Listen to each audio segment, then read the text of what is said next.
15 अगस्त 1947। भारत आजाद हो चुका था, लेकिन सच्चाई यह थी, भारत अब भी टूटा हुआ था। कागजों में एक देश, असल में 560 अलग अलग रियासतें, 560 राजा, 560 झंडे, 560 कानून। अगर इनमें से एक भी रियासत अलग होती तो भारत कभी एक राष्ट्र नहीं बन पाता। यह आजादी के बाद की सबसे खामोश और सबसे खतरनाक लड़ाई थी। अंग्रेज भारत छोड़ चुके थे, लेकिन जाते जाते वे देश को अधूरा छोड़ गए थे। कुछ रियासतें भारत में मिलना चाहती थीं, कुछ खुद को आजाद घोषित करना चाहती थीं, और कुछ दुश्मन देशों से हाथ मिलाने को तैयार थीं।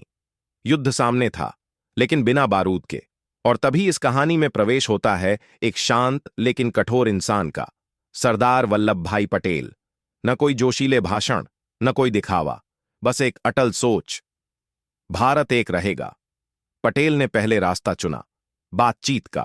राजाओं को सम्मान दिया गया, सुरक्षा का भरोसा दिया गया, भविष्य का वादा किया गया, लेकिन हर राजा मानने को तैयार नहीं था।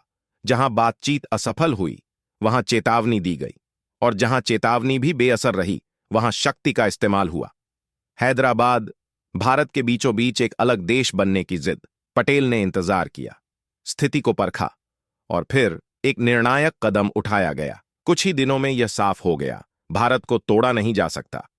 जूनागढ़ हो या हैदराबाद, एक एक करके रियासतें भारत में मिलती गईं, बिना लंबे युद्ध के, बिना लाखों जाने गंवाए। 560 राजाओं की सत्ता खत्म हुई और एक भारत जन्मा। इतिहास आजादी का जश्न मनाता है, लेकिन एकता की कीमत अक्सर भुला देता है।